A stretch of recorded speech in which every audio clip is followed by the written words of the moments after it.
Welcome to DFS Karma, where we talk about our favorite fantasy sports plays for football, basketball, baseball, and pretty much everything else. Be sure to check out and create an account with all of our partners, such as MonkeyKnifeFight.online, PrizePicks.online, and StatHero.online. Use the promo code KARMA on any of these sites to get an exclusive deposit bonus. And don't forget to check out all of our free fantasy content on DFSKarma.com, as well as our own premium plays. Without further ado, let's get the show on the road. Please welcome today's hosts.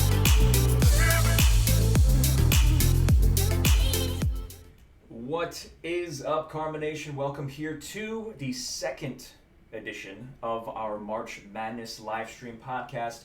If you checked us out on our previous one with myself and Dom, you got that, what was it? Was it plus 600 Utah State, or was it plus 800 when we put it in? I'm trying to remember. I think it was 6. Yeah, so a 6-1 odds. 600, Utah yeah, State 6-1. And that clutch friggin' three-pointer against San Diego State was awesome to put the nail in the coffin there. But yeah, so we have Sam Merrill, ice in his veins. Oh yeah. So we have our second podcast here. This one, of course, as you see below, we're focusing on the Power 6 conference tourneys. Not just the Power 6, but we were sprinkling a few other ones there. So I'm going to go through right now all of the conferences that we're going to be touching on, about who they're looking at in terms of any underdog plays or who their favorite pick is to win, and the odds. All of our odds are on DraftKings Sportsbook. But this is the order, so you can jump around in the replay if you're watching this for the second time or third time or fourth or fifth time. This is the order of the conferences. We're going to start off with the A10, go into the ACC, dabble a little bit in the American, Big 12, Big East, Big 10, Pac-12, SEC. As you can guess, it's an alphabetical order. So if you want to, if you're watching the replay and you just want to go straight to the Pac-12, well, you can fast forward a little bit, because that's a little bit more down the line. But we will get things started with the A10 conference, which is kicking off March 11th. So not today, not tomorrow, but Wednesday is going to be the first round for this one. Bales, I'll start with you. Who, you can go ahead and chime in with what you're looking at in this conference, but also add if there's anybody in this conference that is going to upset Dayton. Yeah. In the championship. So is this a Dayton and then move on kind of thing? No, not for me. No. I mean, yeah, it is. It's a weird situation because there is odds value, so you can take it. Dayton's going to win this conference. They're most likely going to win this conference tournament. But Richmond is currently sitting at plus 1,000, which basically gives them a 10% chance of winning. That's ridiculous. They should be in second. They should be higher than Rhode Island. I think they're the better team. Rhode Island currently is plus 500, so you're getting double the odds, which is it's just really good odds. I don't like that they are going to have to play Davidson the second round, but if you look at it, Dayton is likely going to have to play VCU, and VCU as a 9 seed is probably the 5th or 6th best team in this conference. Just the A10 seeding is crazy because of the way the conference played out this year, but VCU isn't a team that I would want to play whatsoever. Dayton's going to have to. Whereas Richmond, we've already seen them. I believe they have a neutral site win over Wisconsin this year, so they can get it done against big teams. I mean, they've won other games on the road. They did lose their only matchup at home to Dayton. I wouldn't expect them to win against Dayton all the time, but to give them plus 1,000 odds, I feel like I'm definitely going to take a shot there. All right. I'm happy to hear you say that. Yeah, I had 2 teams highlighted here for the A10, Dayton and Richmond. I don't see any other team winning it other than Dayton or Richmond. It's going to be Dayton. I mean, you guys know how good Dayton is. It's not just Obi Toppin, but Trey Lander's been awesome. Jalen Crutcher has been great. So it's more than just the Obi Toppin show, even though he's put on the highlight reel dunks that behind, through the legs dunk the other night. I mean, it's just insane. But yeah, Richmond at 10-1 odds is kind of crazy. So that's kind of something I might be interested in, just putting that in and then hedging out if they get there. But I don't see value on any other team here. So.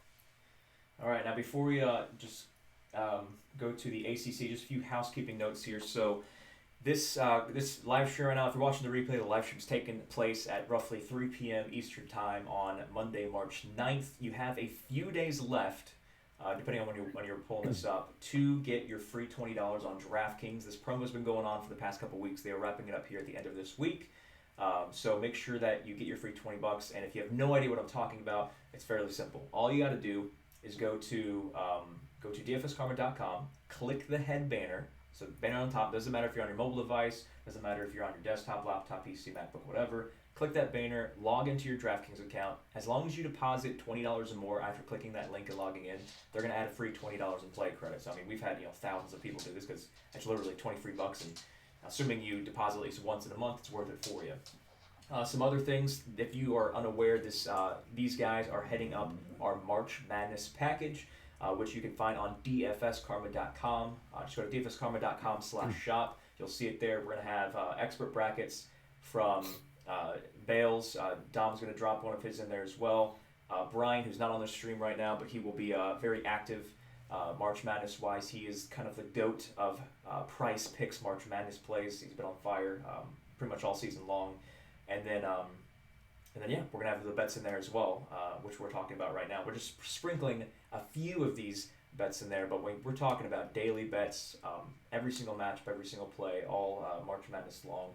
Sign up for the March Madness package, and you will actually, if you saw the intro screen, here's a $100,000 grand prize we're doing for the March Madness Bracket Challenge hosted on ESPN. So everyone, you can enter that for free. And if you are an active MVP or March Madness sub, and you qualify for all of the things you have to do to get the 100,000, well, you're gonna get 100,000 bucks. If you want more information on the 100,000 challenge, go to dfskarma.com/shop. Nope, not /shop. Sorry, I got confused. dfskarma.com/100K. There are so many things I gotta talk about. I gotta remember all these URLs and links. Now, the housekeeping aside, we can get into the ACC. Out of all of the conference tournaments we were talking about on this stream, the ACC is the one that starts first. They kick off tomorrow with their first round. And Dom, you can go ahead and start off with this one. What are you looking at overall, your favorite play, and then your dark horse for this conference? Yep, so I'm pulling up the odds right now. This one, I mean, this is a down year for ACC. If you've been following, they're not going to get your typical 7-8 teams into the tournament. So there's only a few real teams of note here. I mean, you got Florida State, Duke, Virginia, and Louisville are the top 4 seeds, so they all get that double bye. You got North Carolina. I'm sure Bales will talk about them. And dead last this year in the ACC, so they got to play. Best case scenario, they play 5 games in 5 days. But really looking at the odds here, and I'm also looking at the bracket here. I like Louisville, actually. Their odds are plus 325. I'm looking at the side of the bracket that Louisville's on. They wouldn't match up with Florida State or Duke until the championship game. I think they have an easy path on the way there.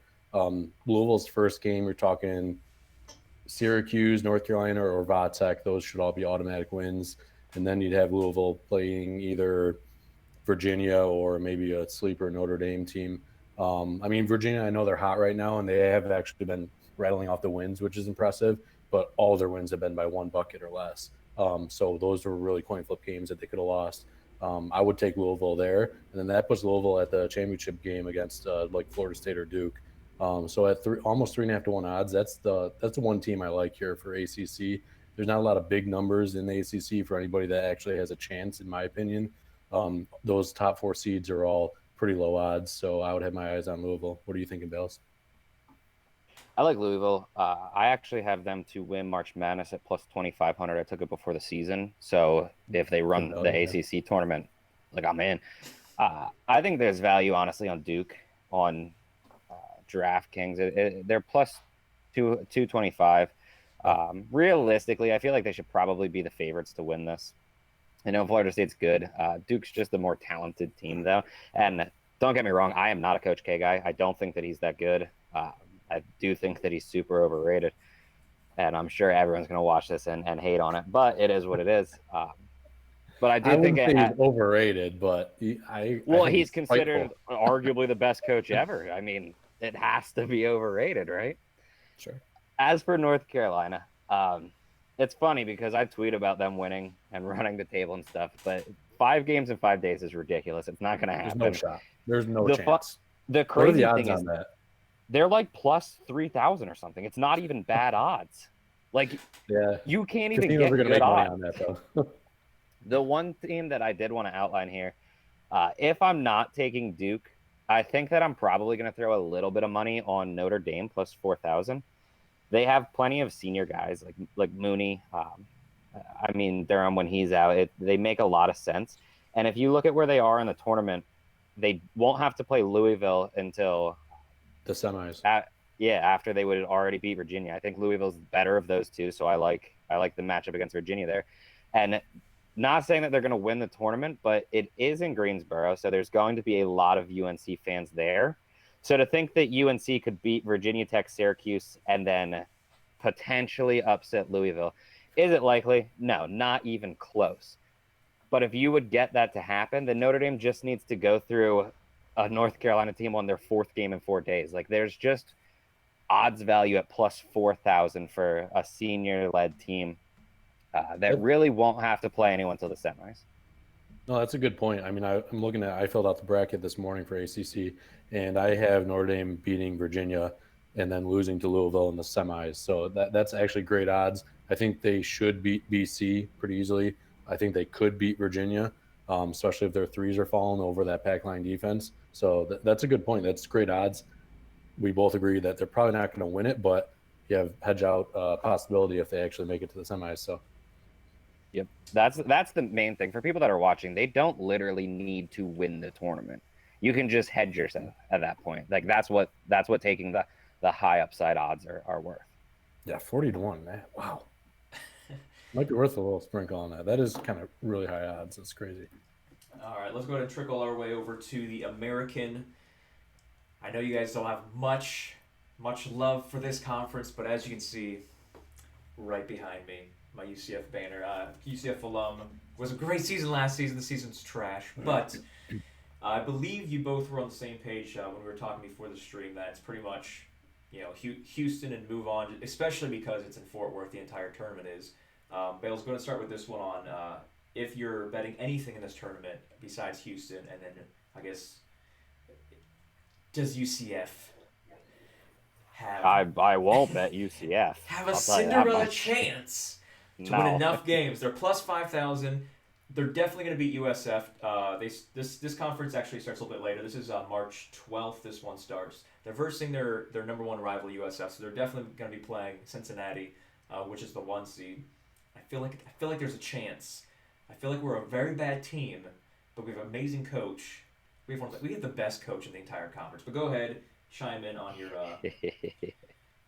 2 cents. It's tough. It's pretty much Houston for me, honestly. At plus 225, I'm not sure if I'm going to pull the trigger because I don't necessarily think they're so much better than everyone else, but they are playing in Fort Worth throughout the entire thing.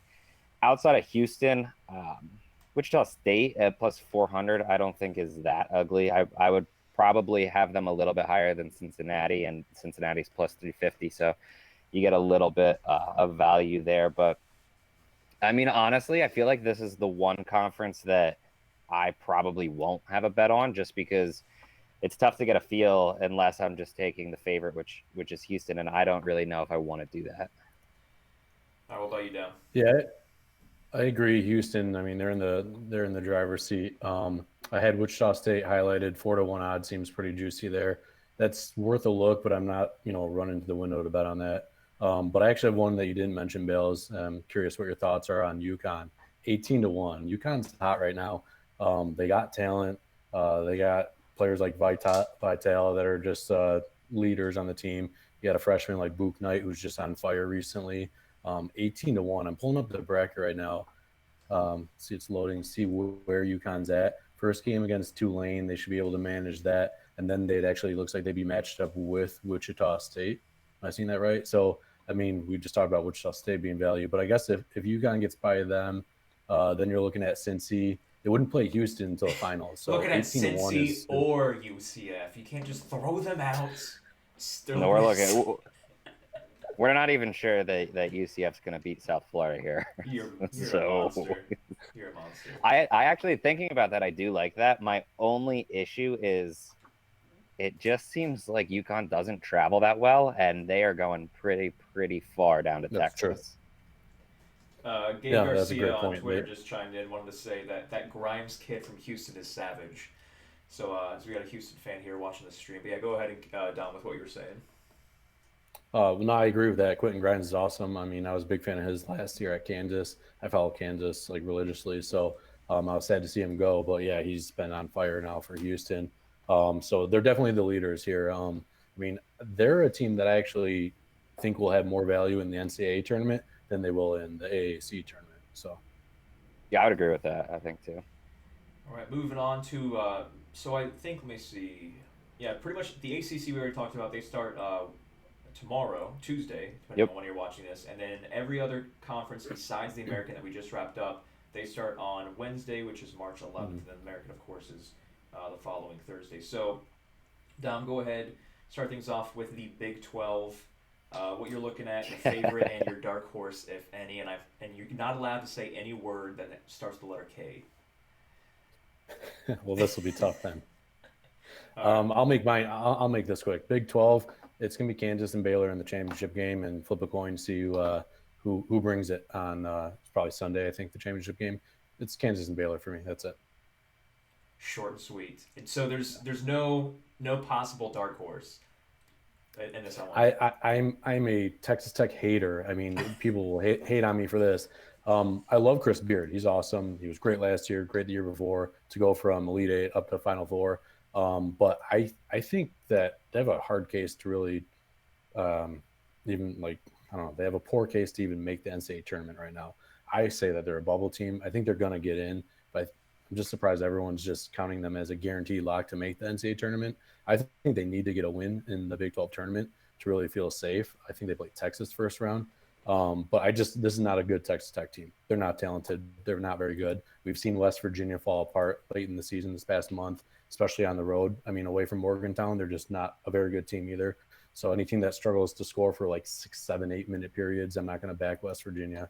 And then beyond that, it really falls off. It's kind of a down year for the Big 12. Well, it's not a down year. It's a top-heavy year for the Big 12. So the rest of the teams, Oklahoma, I mean, Texas has been hot recently, but it's just a shallow league, I think, this year. So that's why I just say it's pretty simple for me. It's Kansas and Baylor, and I have no interest in anyone else. And their numbers, what are their odds? Anyone have that in front of them? I don't think it's plus 110 enough. on Kansas and plus 300 on Baylor. So, I mean, I would consider Baylor at that price at 3-1, but it's just not enough to really entice me to jump right in. So when you're saying that Texas Tech, you think that they, at this moment, they're a bubble team, but they have to win one. I don't know. I feel like, I mean, 18-13, they've lost 4 in a row, and they've lost 6 games against the AP poll. So I don't. Tech's a bubble team. I think they're on the right side of the bubble. But me too, but they're a bubble team. If I was on the committee, they're on the wrong side. Tech and Texas are playing an elimination game, and I think here's the reason why. I mean, this is going to be weird. Kansas wins this tournament. They dominate on the road. They dominate at home. They don't care where they play. The tournament's in Kansas City, Missouri, too, isn't it? So, like, right next to Kansas. This is Kansas's tournament to lose. I will bet them at plus 110 because that suggests that they have less than a 50% chance to win it. I disagree. I believe that they're over 50%. I think the only real team that has that good of a chance is Baylor, and I just think that Kansas is much better than them. My big issue here is that Texas and Texas Tech are both bubble teams that will play an eliminator against each other, but I don't think it guarantees either team into the tournament. So if they beat Kansas, obviously they're in. Whereas if Kansas loses in this tournament, they're still going to be the number 1 overall seed. It doesn't matter. Yeah. So it just seems like Kansas isn't going to have nearly as much to play for as a team like Tech. And I mean, don't get me wrong, Kansas is the much better team, but sometimes we've seen teams get caught sleeping. For me, though, at Kansas at plus 110, I still think that there's a little bit of odds value in that, and I'll probably take it. All right, moving on to the Big East. So I'm just pulling up the standings here, and correct me if I'm wrong, which, there's a good chance that I might be. But I feel like this is one of the first seasons I can remember that has, this many, not just this many ranked Big East teams, but like, top fit, like, well, I mean, Seton Hall's 16 right now, but 3 top 15 Big East teams. Is that a constant thing that happens every season? Because I'm pretty sure that it's usually only two teams, if less than that. Dom, go ahead and start off with what you're looking at in the Big East. First, correct me if I'm wrong, and then second, go ahead and tell me what you're looking at. Well, no, I agree with you. I mean, look at the standings. There's a 3-way tie for the Big East title this season. Creighton, Villanova, and Seton Hall, all of them with 5 losses. It's a solid – I mean, Big East, I think, is one of the best basketball conferences year in, year out. You got the pedigree of Villanova that, and Jay Wright with their multiple championships. Year in, year out, there's always contenders out of Big East. But they always – I mean, there's only 10 teams, and they're all solid. I mean, if you want to scratch off DePaul and St. John's and maybe Georgetown, they've had their issues this year. I think they get 6, maybe 7 teams in out of their 10. You got teams like Providence that had just a terrible non-conference start to the season, and then now they're just been on a tear, just knocking off all the big boys. So it's a scary tournament. I think anyone really could win this, but I think those 3 teams that won the regular season kind of have separation from the rest of the league. So to me, it's Creighton, Villanova, or Seton Hall. One of them is going to win this. I think the public is all over Creighton. I like Creighton. I like McDermott. He's a great coach. I like Zagorowski. I mean, he's a little banged up, so that's kind of something to keep an eye on. But I would say this tournament is going to be won by Villanova or Seton Hall. Nova's done it so many times, and they're hot right now. They have the best-looking offense, I would say, even better than Creighton's offense in the Big East. I just love them on offense. And then you got Seton Hall, I think, is the best team, like most talented team, but not the best coached team. And you've seen that last couple of games where they just kind of fall apart in the last 5 minutes of games. So I don't know that you want to trust Seton Hall. I'm looking on DK Sportsbook. I don't see their odds for New Jersey, but I'm sure they're up there in the 2-3 range, 2-3-1 range. You got Creighton at plus 250 and Villanova at plus 275. So at these odds, I think my only interest would be Villanova at plus 275. What do you think, Bales? I think this is like the one tournament where you need to shop sports books. Okay. You just have to, because if you just solely let's look at DraftKings and FanDuel. The favorite on FanDuel is Villanova, whereas they're plus 350. Creighton's the favorite on DraftKings. And you also get odds on DraftKings. Providence, who you mentioned and is on a tear and could absolutely win this tournament, in my opinion. They're just playing well enough to right now, is plus 1,200. If you look at them on FanDuel, plus 650. Wow. So, like, the odds are just so crazy just from those 2 sports books alone. So I would recommend going around as many as you can and seeing what you can get there. Specifically for DraftKings, I mean, Providence, I'll take it plus 1,200. Those odds are ridiculous. There's no way they should be that low. Outside of that, I don't know. I would be fine with either Seton Hall or Villanova. If Creighton drops a little because bets come in on them and Creighton gets even odds with them, I'd fight with Creighton. Like, those are the top 3 teams. All 3 are relatively interchangeable. You're just getting really, really good odds on Providence. Yep. All right, we'll see who gets hot.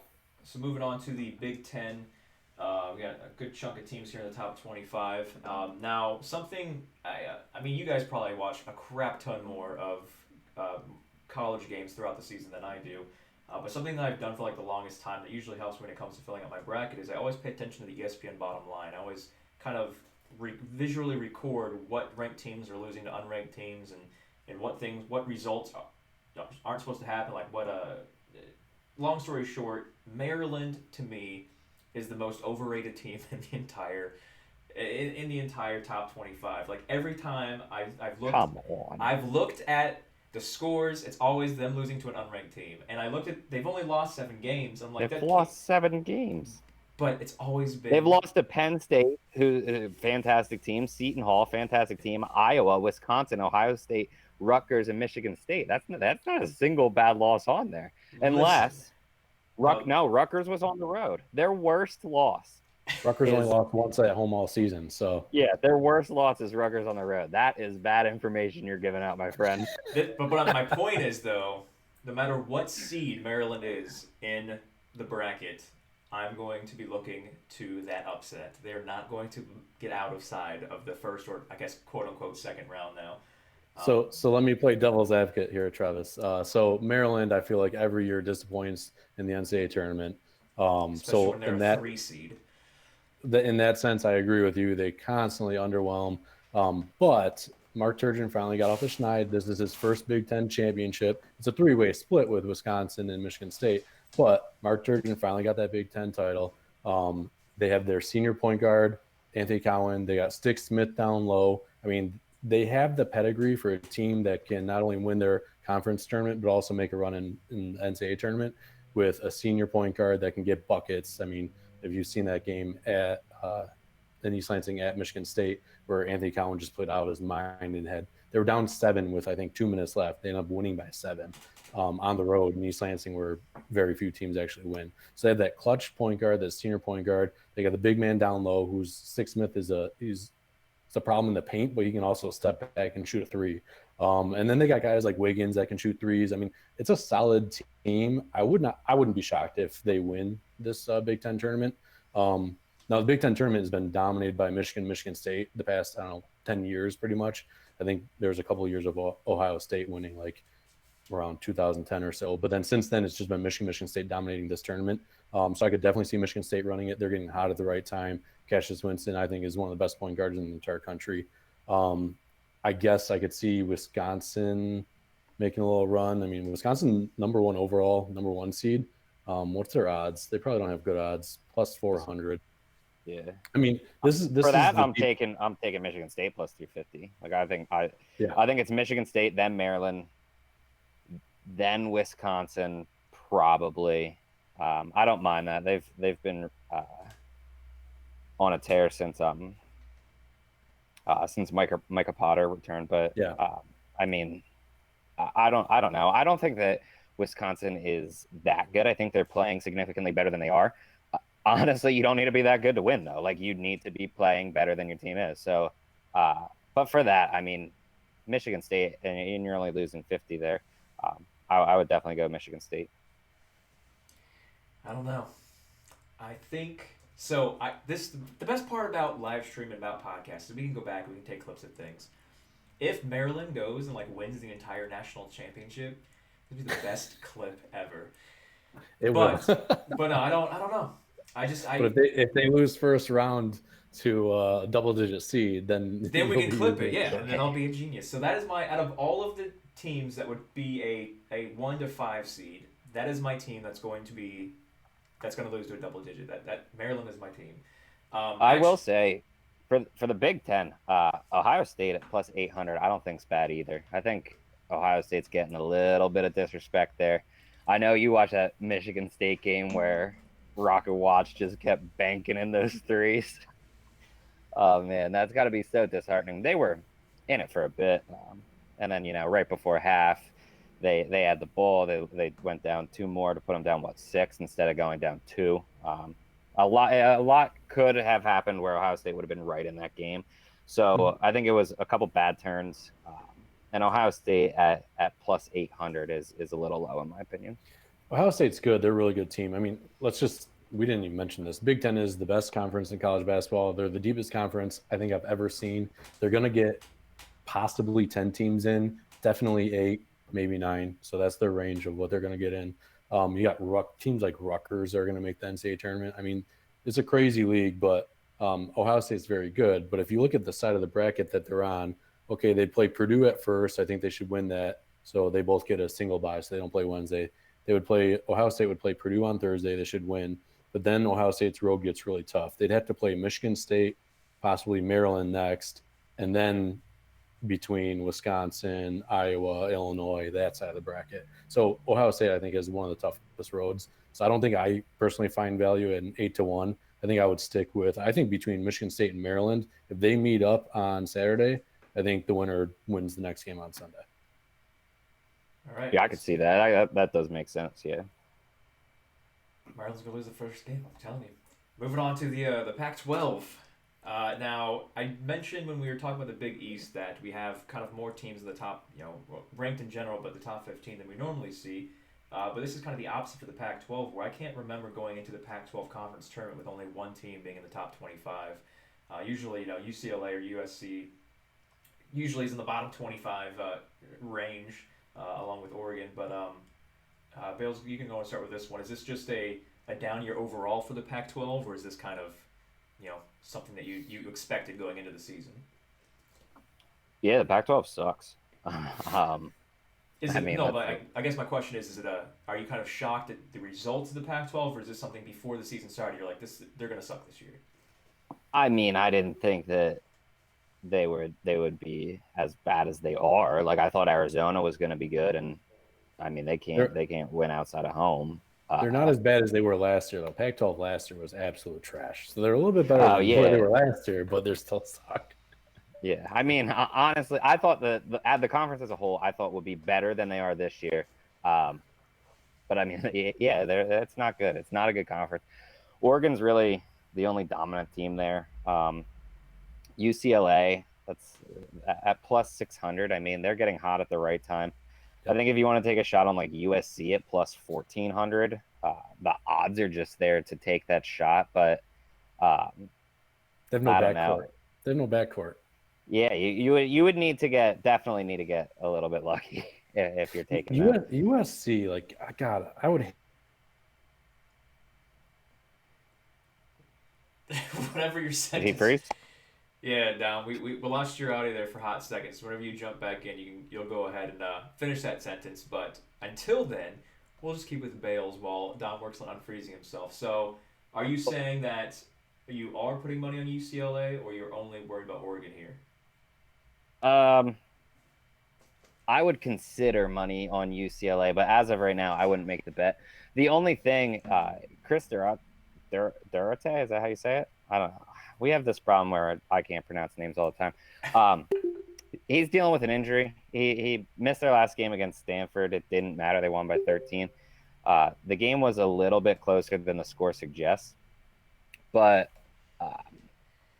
I don't know if I can put money on this conference. I don't think that I can, but I do think that there's a little bit of value in UCLA plus 600 if you want to take it. They're just playing well enough to possibly win the tournament. I still don't think that they're that good of a team, though.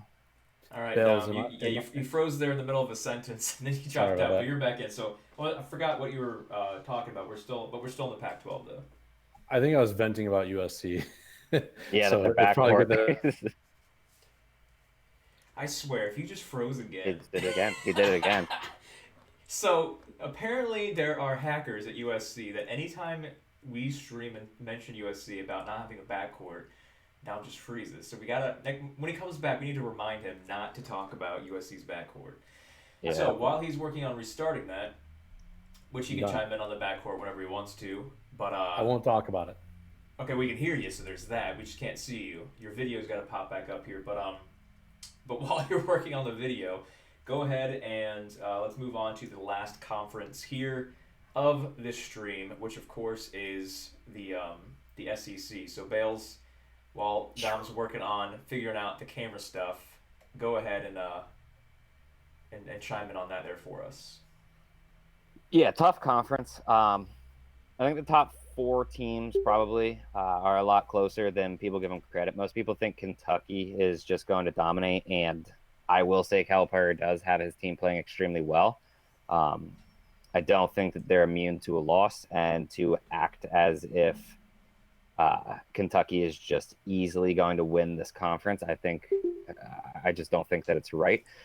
Auburn, I do really like. I do struggle to take them outside or away from home. They just kind of struggle on the road, so I don't know if I want to really take them, which pretty much leaves the odds on LSU and Florida. Florida's plus 500, LSU's plus 550.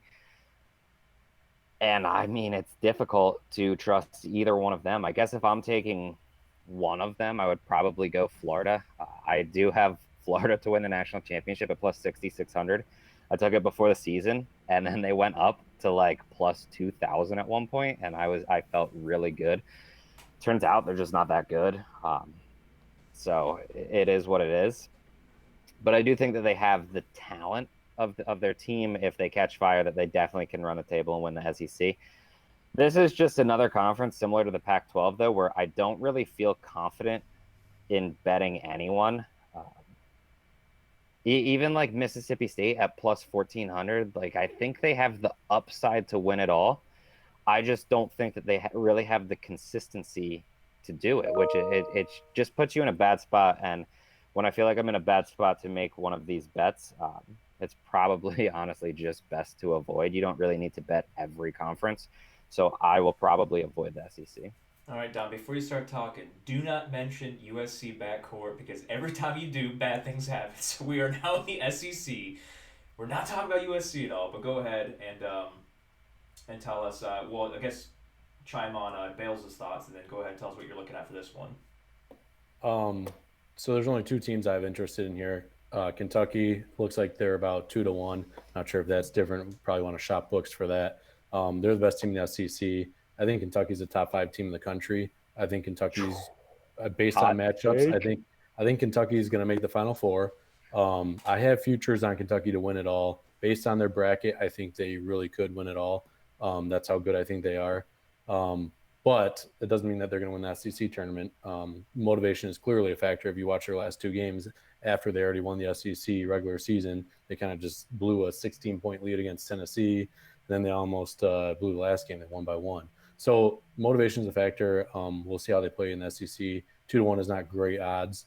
So I'll save my money for Kentucky in the NCAA tournament. I might dabble on Arkansas at 25-1 here. They've been playing well with Isaiah Joe back.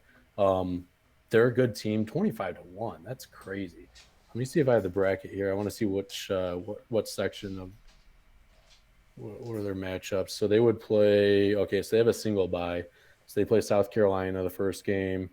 I'm sorry. No, they don't have a bye. They have to beat Vandy, which should not be a problem. And then they would have to beat South Carolina, which is doable. Then they actually match up with LSU. LSU is trash. And then they play Auburn, which Auburn's not great. And then they play Kentucky. Okay, so Arkansas has to win 1 million games. So maybe it's not as good a value. I thought they had a single bye. So they have to win 1 million games. But at 25-1, they might get to the semis or even the finals and then hedge out possibly.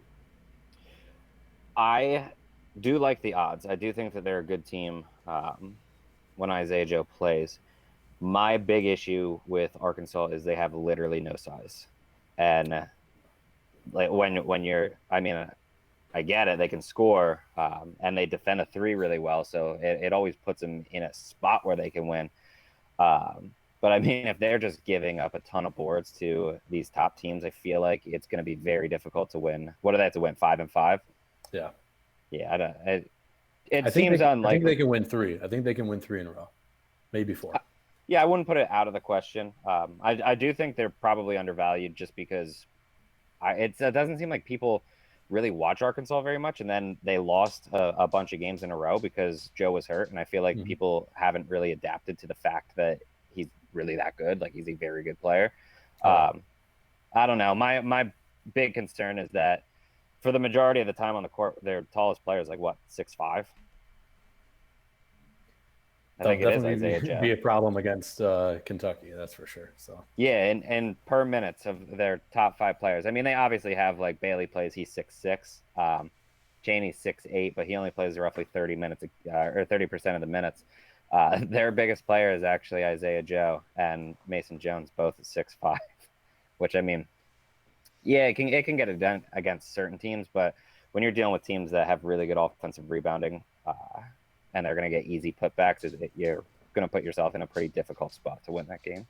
Yeah, they're like a Creighton light, no size, get destroyed down low. They play like 5 guards almost, you know. So something that Dom and I were talking a lot about on the previous podcast, we talked about the non-major tournaments that, of course, Utah State won. You're welcome, family. But in terms of, I guess, teams getting hot right before the tournament starts, is there anything to take note from the SEC having their entire top part of the standings of the SEC? In other words, any team that could potentially make the bracket, the national dance in the SEC, nobody has a win streak larger than 1.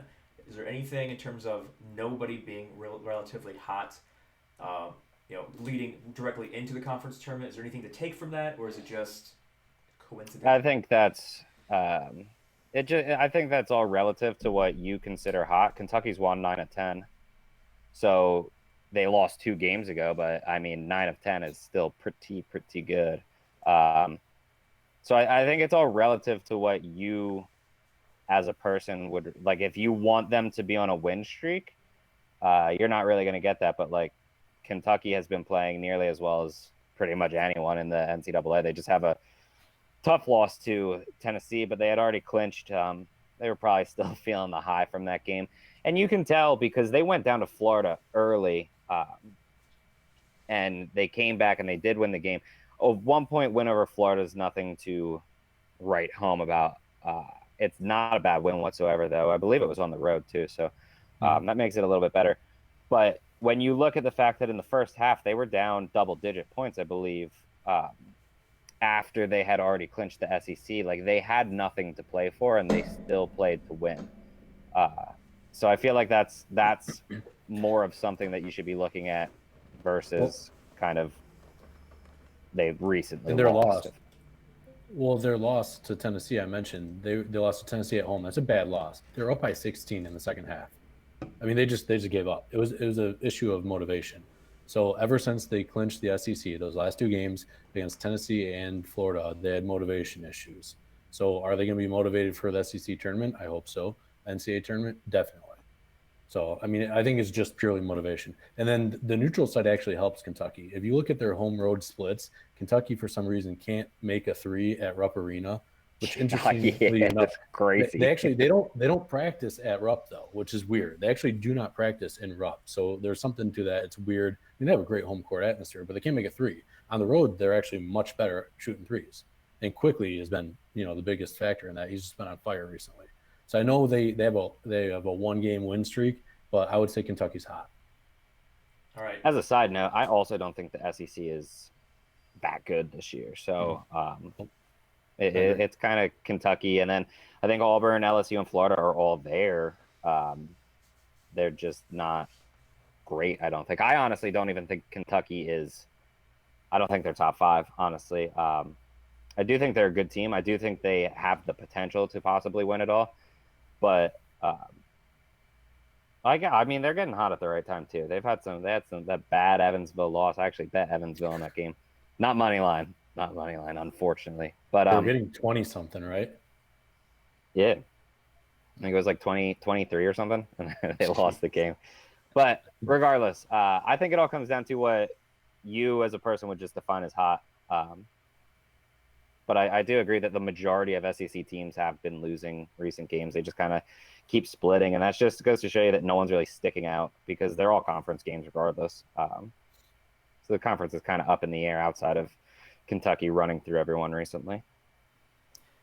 Now, before we wrap this podcast up, first off, we are going to be doing something once the bracket's announced for Selection Sunday, and then maybe a in the middle, maybe like a Sweet 16, Elite 8, something around there. But I want to ask a question, and then we can readdress your answers for the next podcast. But as of right now,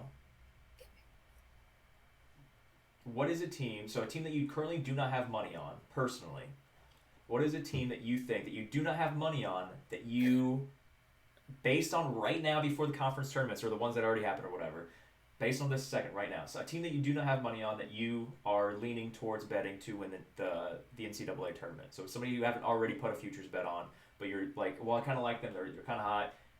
Whether their conference tournament's in the middle of it or hasn't started yet, already finished.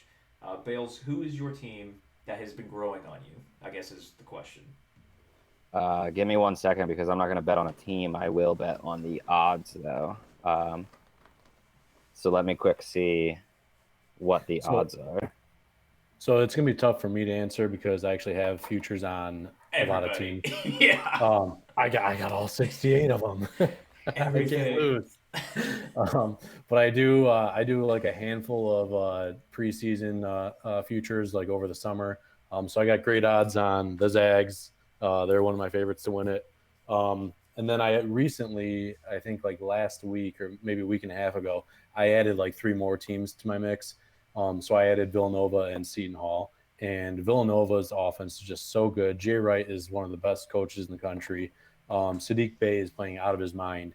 And then, I mean, they have like the Archie Diacono type of like point guard, not just because he looks exactly like him, but he plays smart. And they have all the pieces that I think could make a really deep run. So I like the price on Villanova. Maybe Bales can tell us what it is recently, but I wouldn't be shocked for them to make a deep run. Outside of Kansas, the overwhelming favorite. They should win it all. Michigan State's probably up there on odds. They could do it. I look for teams that have good coaching, good defense, senior leadership, especially in the backcourt, like a senior point guard. That's really what I look for. Oh man, this is silly. Villanova's odds plus 1,700 to win it all on DraftKings. Now you tell me, who has better odds to win it all, Villanova or Duke? Villanova. That's crazy. I'll take Duke at the plus 2,000 without question over Villanova.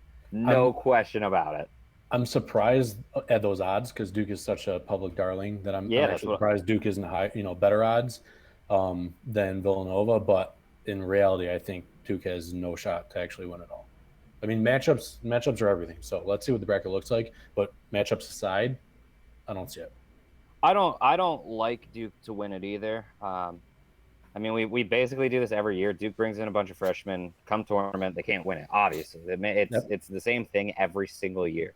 But Trey Jones is not a freshman. Trey Jones is one of the best players in the nation, and he's a leader that they can rely on. Add in Vernon Carey, and I mean, this team's pretty set.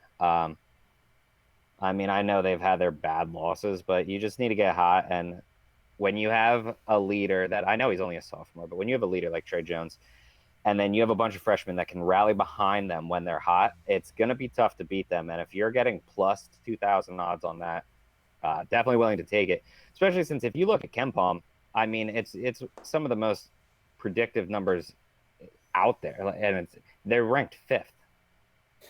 Yeah, I'm just shocked that KenPom numbers haven't dropped. I mean, every year if you have a subscription to KenPom, you look, or you ask us, ask Bales or I, and we'll tell you. But the KenPom numbers really do tell a great story. Every single year, the national champion is top 12 in offensive efficiency and top 12 in defensive efficiency. If you look at the past 10 years, I think every single one of them has been top 20 or top 25 in both. And I think 8 of the last 10 have been like top 12 in both. I'm pretty sure, I don't have it up right now, but pretty sure Duke is like top 10 in both offensive and defensive efficiency. Yeah, right? 8 offense, 12 defense. So Villanova, 16 offense and 37th defense. Do you want to change your mind now? Now, those are pre-tournament rankings. If Villanova went on a tear and won some games in the Big East and then won 6 games in the NCAA tournament, I guarantee you that 37 defense would turn into like 20 or 18 or – that happens often. That happened with one of the UConn teams. That happened with, who else am I thinking of? I think one of the Villanova teams, not the 2017 team, which was dominant, is maybe the other one. But there's been occasions where they improve. Villanova, I think, for the main, if they want to win it, they need to have a good tournament. They probably need to win the Big East. They need to jump up in seeding because right now, that's true, they're probably a 5, and truth be told, that most likely isn't going to get it done. You pretty much need to be top 3, and everyone looks at seeding and they're like, no, literally anyone can win, but that's not the case. Like if you look since 2001 when they changed the bracket, they added the win and in games. UConn's Cinderella run is like the 7 seed. That was the only time that anyone outside of a top 3 seed has won the tournament. So, I mean, for all the people, we'll talk about this in our Discord and stuff for our Much Madness. But if you're watching this, just a word of advice. Stop playing the anything can happen in March card for your brackets. Can anything happen? Sure. Virginia lost to a 16 seed. It can happen. But over the long run, if you're just taking ridiculous stuff, you will lose. You need to play by the numbers. It's what will get you money in the long run. And you need to actually have teams that can win the national championship in your pool to win the national championship. Like there's There's just teams out there that can't win it. Like, statistically speaking, they're not going to win. It's a And great I point. I promise you, there will be people in your bracket that take those teams. And if there's 100 people in your bracket, 20 take those teams, you already have an 80% chance of winning. Not an 80% chance of winning, but you've already eliminated 20% of your bracket league just by taking a team that has a shot to win it. So that's great points. And Bales and I are going to be breaking this down in the March Madness package or the premium college basketball package. We're going to be talking about brackets, but there's a lot of numbers that help you win brackets. We both are just very successful in brackets every year and then also betting the tournament. But yeah, you look at the KenPom numbers and you look at teams that actually can and can't. Like Bill said, there's plenty of teams that just straight up can't win 6 games. When you boil it down, you got to win 6 games in a row. And you got teams that are going to be like, 3, 4, 5, 6 seeds that people are going to take to win it that have like 4-game losing streaks, which I believe no team has ever made the Final Four with a 4-game losing streak. Very few have made the Final Four with a 3-game losing streak. There's plenty of things like these are identifiers that I look for every year that help me kind of cross names off the list. So we'll be going through all of that as Selection Sunday gets here. The last question to finish the podcast / live stream is a team. So I know the brackets aren't out yet. Of course, Selection Sunday is just around the corner. What is a team that is most likely going to be a 12 seed or lower that you think has a good chance? Not.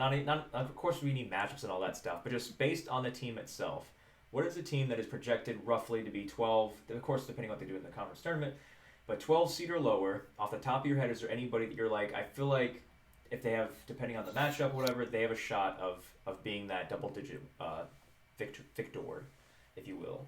Anybody pop up in your heads with that one?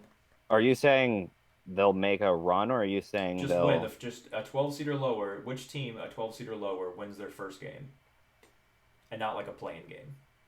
Okay, yeah, it's going to happen. And I got a couple. I don't know. I mean, there's going to be some major conference teams that are kind of middling. Like I had like Marquette written down. I don't know what their seed will be, but there'll be teams like that will have a chance to actually make a run, like a UCLA type of team. But in terms of like the Cinderellas, like the mid-major darlings, Liberty, East Tennessee State, they got a game tonight that they got to win. But if they do, I think Liberty or East Tennessee State, if they get the right matchup, could knock off a 5 or 6 seed. I don't know what seed Utah State will get, but I've had them in mind. Obviously, we bet on them to win the Mountain West. So there's those kind of the teams that come to the top of my head. What do you got, Bales? Yeah, I'll go with something a little more ridiculous. I'll go Bradley. Bradley's going to be what, a 14, maybe 15. Last year they played extremely well. The same team ran their conference tournament to make it. They played well against Michigan State. They lost, obviously, but they still played very well. They have similar team. Darryl Brown, super small point guard, but he's efficient, and he's a senior. That's pretty much what you want to ride behind. Elijah Childs is just a very athletic big that can give people a little bit of problems. Their team isn't actually that small. Usually when you have these mid-majors, they're just like super short. Like their tallest players are like 6'7", and they struggle against the bigs in the NCAA tournament. They have Barr, who's almost 7 foot. I mean, they're a team that's going to be a problem for whoever they face.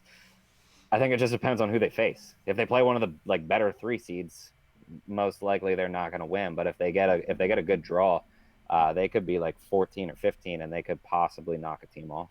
I like it. I like that idea. I haven't followed Bradley that close this year, but obviously, like you said, they played well for 30 or 35 minutes against Michigan State last year in the tournament, bring back a lot of the same pieces. But for me, it's more so just Missouri Valley Conference, man. If you get anybody from Missouri Valley Conference in the NCAA tournament, if you look at Loyola Chicago making a run to the Final Four, you look at Butler making a run to the championship game and missing a shot that would have beat Duke for a national championship. They were in the Missouri Valley Conference at the time. Obviously, Wichita State, back when they had Clay Anthony early and going on the undefeated regular season, they've made a run to the Final Four and deep runs in March. Missouri Valley Conference. Well, he didn't say USC that time. I'll add one more thing for Bradley that no, I didn't really touch on, but Nate Cannell is shooting almost 45% from 3 this year. like on the entire season, almost 45%. So when you have a guy that is really just going to sink those threes like that, you have a chance to upset. On top of it, the team ranks 25th in 3-point percentage, 25th in the entire NCAA in 3-point percentage. They don't give up offensive rebounds. They don't turn the ball over, and they do have a solid defense. So, like, Bradley is going to be a very serious issue for whoever they play in the first round. You keep going out there. All right. Well, can you hear us, Dom? Are you there? Yeah. All right. Go ahead with what you were saying before USC decided to hack you again. I know I pissed off the wrong people, man. I'm getting hacked by those tech junkies. No, I was just talking about Missouri Valley Conference, so I like that pick. That's it.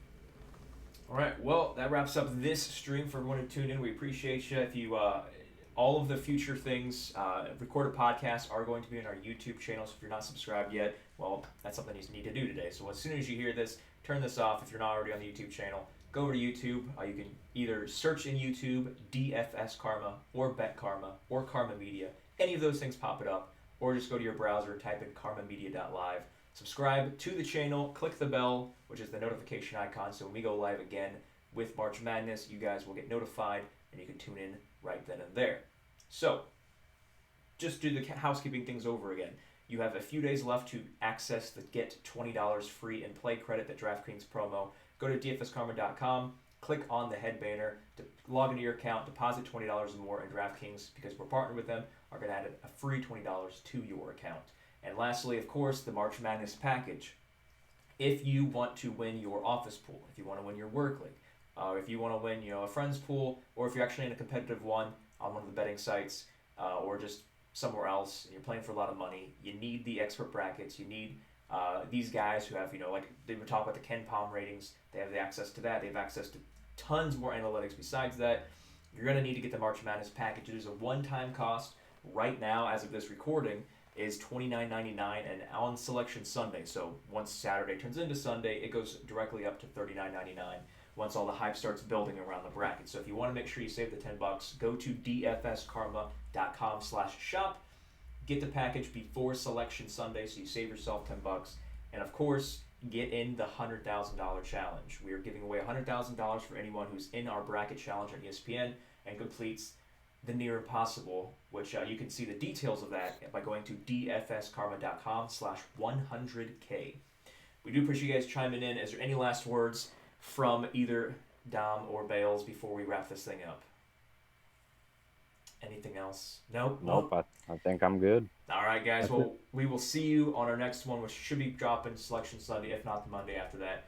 But we'll see you then. So, deuces.